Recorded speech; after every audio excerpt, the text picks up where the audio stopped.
Hey everyone, it's Alyssa from Planet Alissa, and I am here with this week's What I Sold on Etsy video.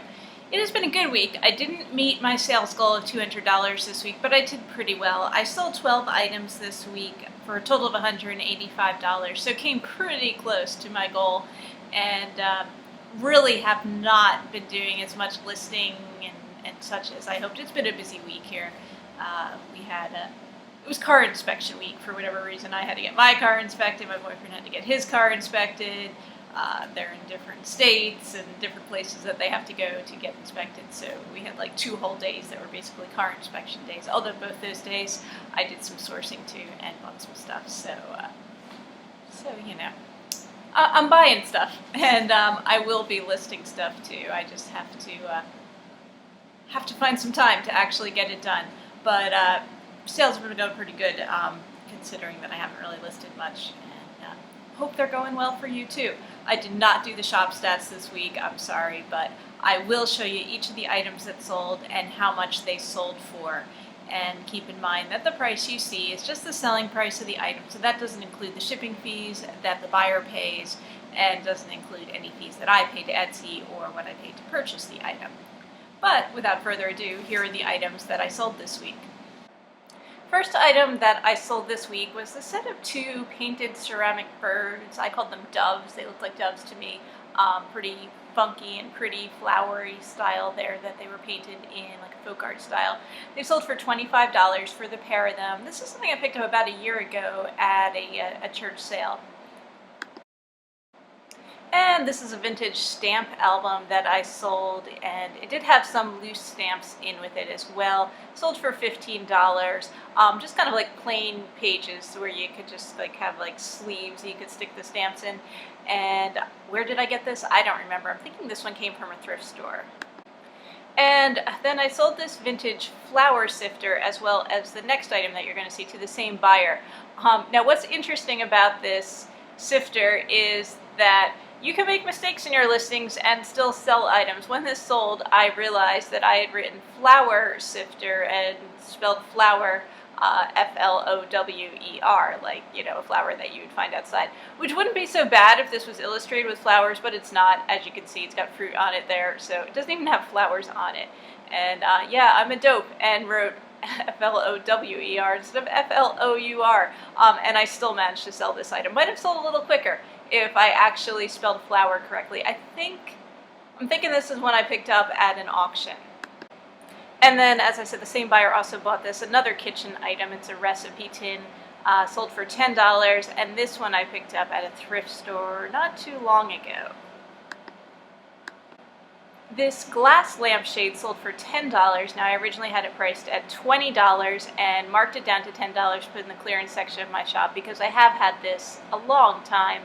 And in fact, I don't remember where I picked this one up at, but yes, it sold for $10.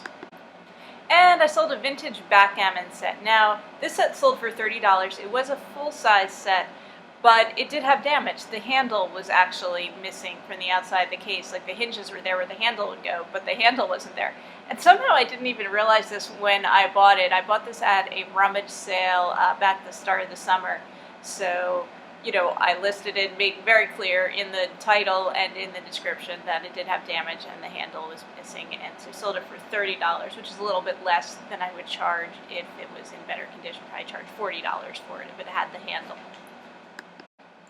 I sold a vintage souvenir item this week. This is a little pink plastic collapsible cup, sold for $7, and this is from Harvey Cedars, New Jersey, from, I think it was like a Bible conference.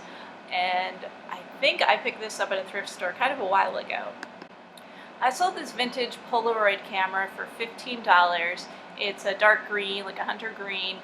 Came in with a case, which is not seen in this picture here, but it is untested. I didn't have film to test it with, so you know, I sold it in as-is condition. You know, if I tested it, I probably could have gotten more money for it. But hey, you know, it's easier this way. I picked this up at a rummage sale and didn't pay too much for it. This was my only international sale of the week. This was going up to England. It was a vintage children's card game, Crazy Eights, sold for $9, and the buyer paid more in shipping to have it shipped to England, because it does cost quite a bit to ship stuff internationally. So again, don't worry, when you see those high international shipping prices and think someone isn't going to buy it, because if they want it, they will still buy it. I picked this up, let me think, I think this came from a rummage sale. I sold a vintage milk bottle this week. Very simple design, sold for $12. At the top it said like Abbott's Dairies, and that was all it had on. It didn't have any like printing on it. It was a pint-sized bottle, and I picked this up in a lot at an auction about a year ago, back in the fall. I sold this vintage Fenton glass figurine in the shape of a shoe, or boot actually, so it's more like an anklet boot size. It's made of green glass, sold for $15, and I picked this up at a thrift store not very long ago. And finally this week, I sold this vintage tabletop cigarette lighter for $25. It's made of lava and carved to look like some sort of, Hawaiian tiki god or whatever. What's interesting is I've had this kind of a while. I mean, I listed it, I don't know, months and months ago, I think. But I've also recently listed a couple of other tabletop lighters that I picked up at a rummage sale.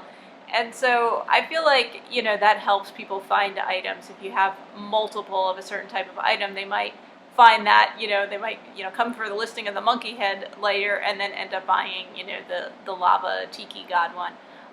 That's just my theory. It seems to boost listings when you have multiple of different types of listing.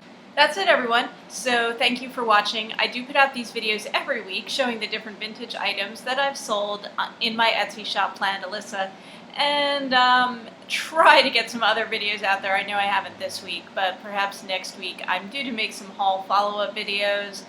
I don't know what I'm going to go out and do, enough sourcing to do a haul video, but if I do, I'll make a video about that too. In the meantime, I hope you guys are selling lots of stuff and having a great week and enjoying your summer, or what's left of it. I will see you all again soon. Happy selling, everyone!